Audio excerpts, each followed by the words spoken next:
Hello, हमरा माँ अनुपमा सब गोटा के प्रणाम आ स्वागत करै छी। एक बेटी बियाह के गीत सुना रहल छी। जँ नीक लागे तो लाइक शेयर कमेंट जरूर करब और चैनल के सब्सक्राइब कर लेब। गरीबक घर माँ ए बेटी के जनम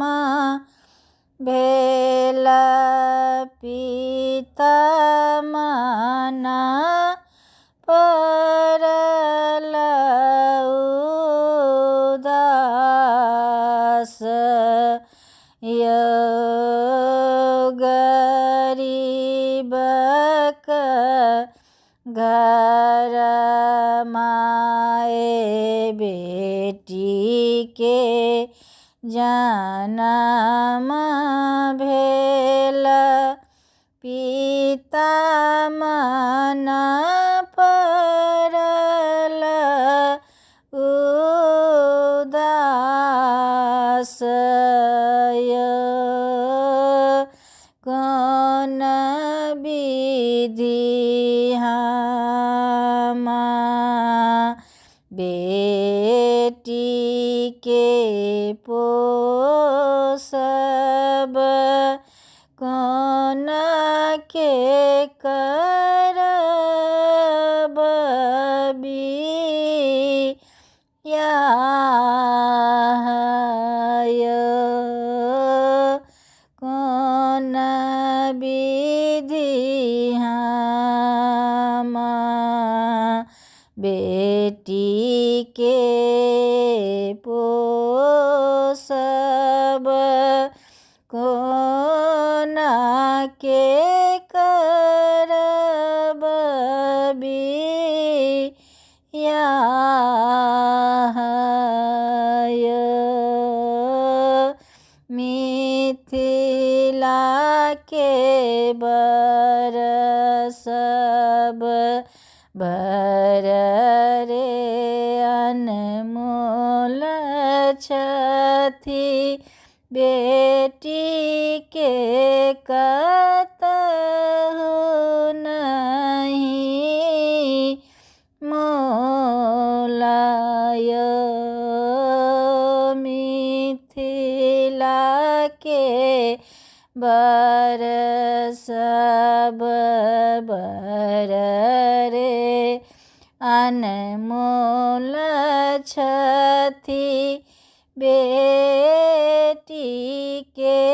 कतहु नहीं मोल यो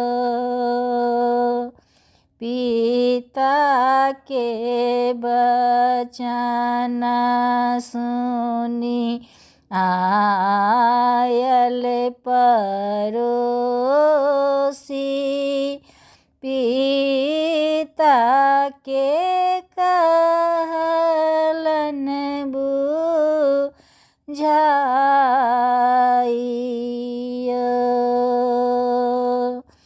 अपना नक्षत्र लाए बेटी के जनम भेल भाग्य लिखल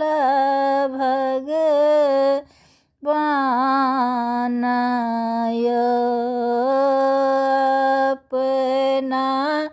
नक्षत्र लाए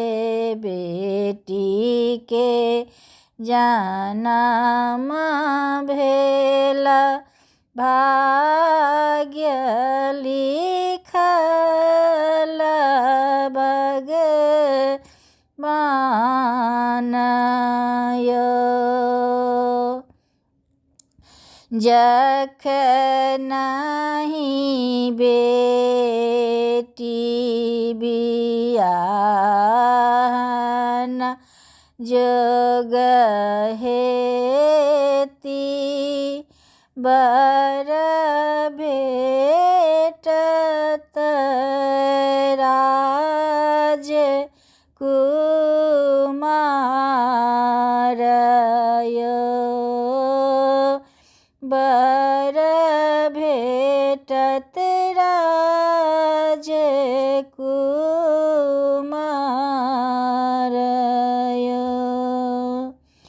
परोसी बचन सुनि पिता हर्षित भेला धिया